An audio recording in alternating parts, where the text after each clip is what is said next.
안녕하세요. 포타임의 미국 소식입니다. 6월 16일 헤드라인 뉴스를 전해드리겠습니다. 포타임의 도널드 트럼프 대통령이 2022년 중간선거에서 공화당 후보 지지를 위한 유세에 나서고 있습니다. 그런데 이번에 유세 장소는 클리브랜드 오하이오입니다. 오하이오주에 있는 클리브랜드에서 라이너 중에 한 명인 앤토니 곤잘레스를 겨냥하여 후보로 나서고 있는 맥스 밀러에 대한 지지 유세를 하기로 하였습니다. 오는 6월 26일 날 클리브랜드에서 열린다고 합니다.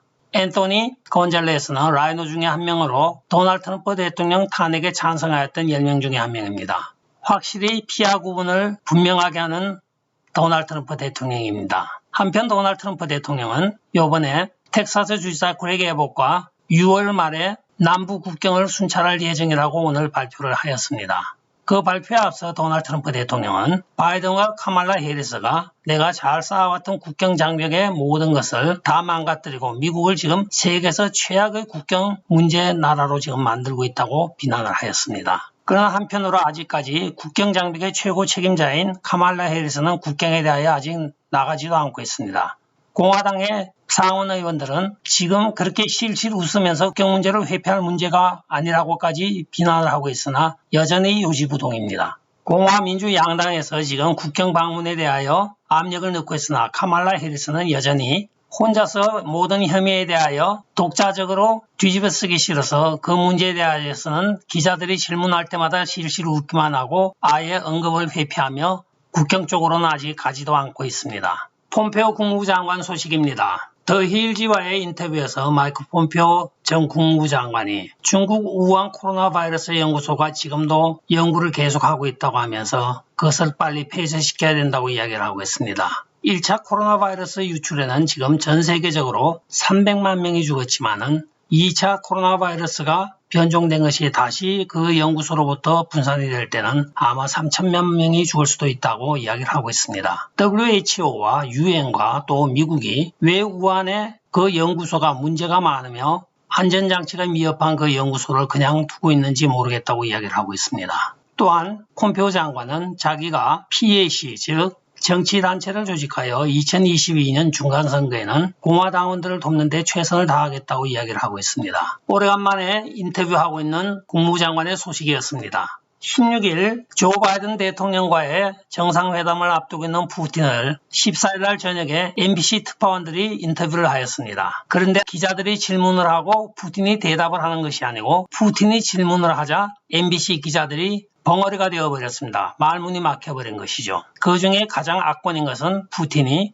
그러면 당신들이 생각할 때는 국회의사당에 들어오는 시민을 향하여 조 바이든 대통령이 발표 명령을 한 것입니까? 하고 전곡을 찌르는 반문을 하여버렸습니다. 그러자 MBC 기자들은 아무 대답도 하지 못하고 그 다음 질문을 이어가지 못했습니다. 계속 여러 가지 주제에 대하여 이야기를 하는데 일방적으로 푸틴의 승리였습니다. 푸틴이 모든 대화를 이끌고 가고 있고 MBC 기자와 특파원들은 그저 어안이 벙벙하여 가만히 듣고만 있었습니다. 일방적인 인터뷰가 되었습니다. 도널드 트럼프 대통령 말과 같이 푸틴을 상대할 사람은 전 세계에서 자기밖에 없다는 말을 다시 한번 실감하는 인터뷰였습니다. 민주당이 사전에 계획한 함정에 대하여 오늘 소식을 전해드리겠습니다. 2020년 여름 내내 275건의 블랙 라이브스 매터와 또한 안티파 폭동이 있었습니다. 약 200억 달러의 미 전역의 재산 손실을 입혔으나 여기에 대하여 기소가 되어 지금 아직까지 구금 상태에 있는 사람은 없습니다. 그러나 1월 6일 의사당 난입 사건에는 지금 300여 명이 구금 상태에 있으며 그들 중에 보석 허가가 거의 이루어지지 않고 있다고 합니다. 1월 6일 날 구속되어 지금까지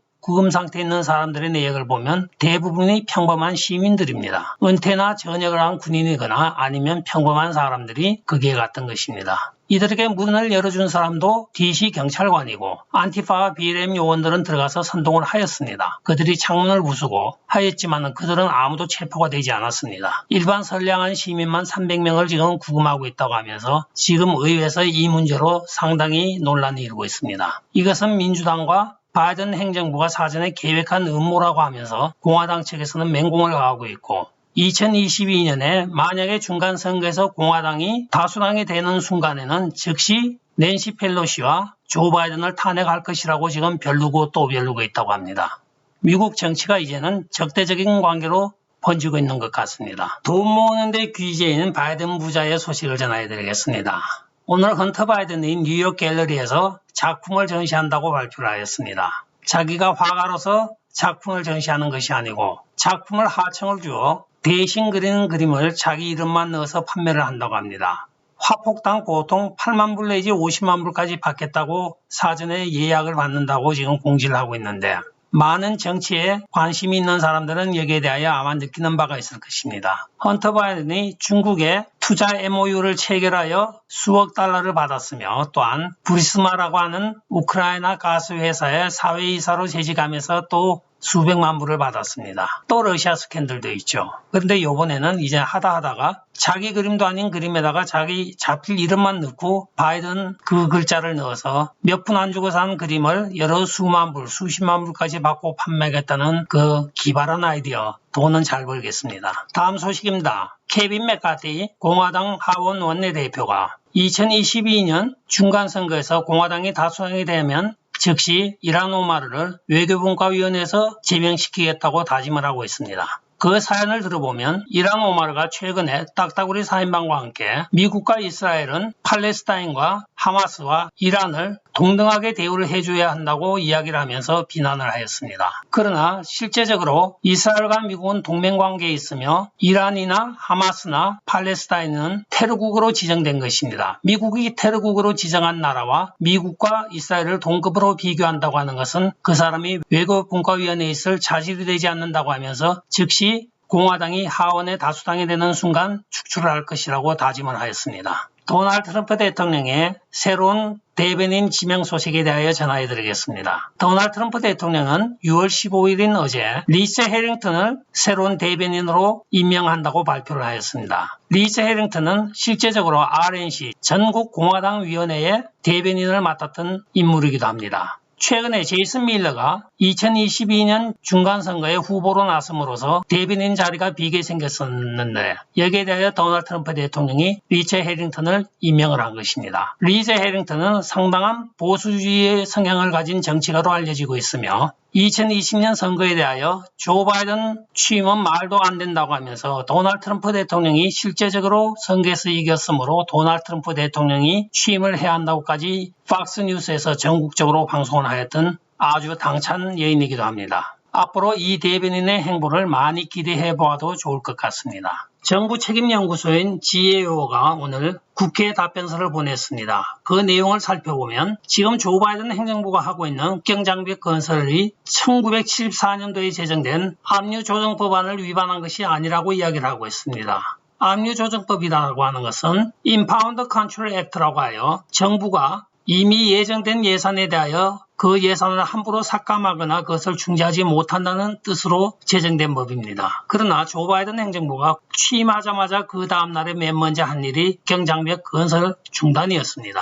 여기에 사용되었던 모든 돈들은 또한 그 예산은 즉시 국방부로 환원을 시켰고 지금 국경장벽 건설이 중단이 되어 국경에 많은 문제가 발생을 하고 있습니다. 이에 대하여 공화당 의원 40명이 연설을 하여 GAO에다가 확실한 확답을 하여 달라고 공문 서한을 보냈습니다. 여기에 대하여 오늘 GAO에서 이 지출 지연은 프로그램의 지연에 불과하지 지출 지연이 아닙니다 하고 이상한 논리로 현 바이든 정부가 행하고 있는 불법을 덮고 있습니다. 정권이 바뀌니 일반 공무원들도 이렇게 이상하게 변하고 있는 오늘의 실정입니다. 지출 지연이 프로그램의 지연이지 압류통제법인 ICA를 위반한 것은 아니라고 지금 이야기를 하고 있습니다. 말장난이 상당히 심합니다. 이 답변서에 대하여 여러분들은 이해가 가셨는지 궁금합니다. 말에 대한 신용이 없는 조 바이든 소식입니다. 이번 나토 컨퍼런스에서 조 바이든이 2시간이나 늦었습니다. 첫째는 졸아서, 두 번째는 우크라이나를 나토에 가입시켜주기 싫어서, 세 번째는 러시아 푸틴 대통령과의 회담을 앞두고 러시아의 신기를 건드리기 싫어서 이렇게 세 가지로 분석을 하고 있습니다. 그러나 조 바이든이 어떻게 됐든 가장 말에 대한 신용은 없는 사람으로 유명합니다. 이번에도 우크라이나는 조 바이든 행정부를 믿고 나토 가입에 푸른 꿈을 안고 있었으나 결국은 공수표가 되고 말았습니다. 끝까지 시청해 주셔서 감사합니다. 좋아요, 구독, 알림 그리고 공유 부탁드리고 댓글 많이 부탁드립니다. 안녕히 계십시오. 바이.